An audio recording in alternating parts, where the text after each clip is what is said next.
Ça a été, Nicolas Dupont-Aignan, le départ, la taxe carbone, la grogne sur le prix des carburants.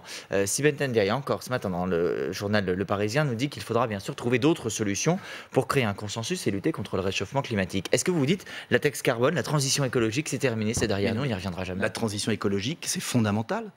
Mais alors pourquoi le gouvernement a supprimé les avantages fiscaux pour changer les fenêtres?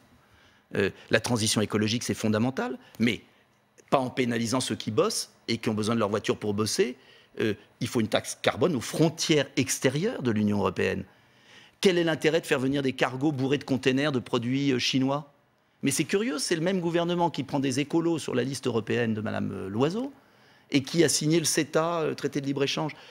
L'écologie implique de produire local.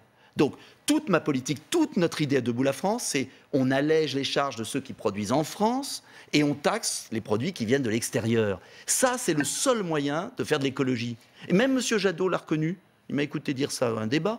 Même M. Jadot m'a dit que j'avais raison. Alors là, eh bien, dis donc, il y a des alliances incroyables. Votre ancienne alliée, justement, Marine Le Pen, cette semaine, elle est allée dans le Morbihan pour protester contre les éoliennes. C'est son nouveau sujet du moment. Est-ce qu'elle a raison? Est-ce que les éoliennes, c'est si terrible pour le paysage? Elle a même écrit à la directrice générale de l'UNESCO pour dire que c'était un saccage total de notre patrimoine et de nos paysages. Et bien, comme quoi, j'ai parfois une bonne influence parce que ça fait des années, je sais pas, mais ça fait des années que j'alerte le monde politique sur la folie des éoliennes. Ça fait des années que je soutiens les associations. Parce que l'énergie renouvelable, c'est pas une bonne chose? Si, très bonne chose. Mais pas celle-là. Pourquoi? Parce qu'elle produit très peu d'énergie renouvelable. Parce que quand vous avez une éolienne, il n'y a pas du vent tout le temps. Donc il faut la coupler avec une énergie carbonée, le gaz ou le charbon. C'est absurde.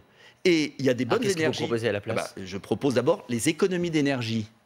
Isoler nos maisons. Nous sommes une passoire énergétique en France. Mais pour ça, il faut des déductions fiscales et des aides. Deuxième point, je propose les solaires pour l'eau chaude, qui est une très bonne idée. Et troisième point, un nucléaire propre est la seule solution.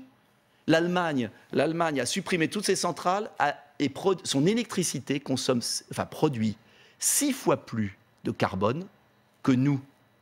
Et quand il y a vent d'Est, ce n'est pas l'automobiliste français dans le Cantal qui pollue, hein. C'est les centrales à charbon d'Allemagne et de Pologne.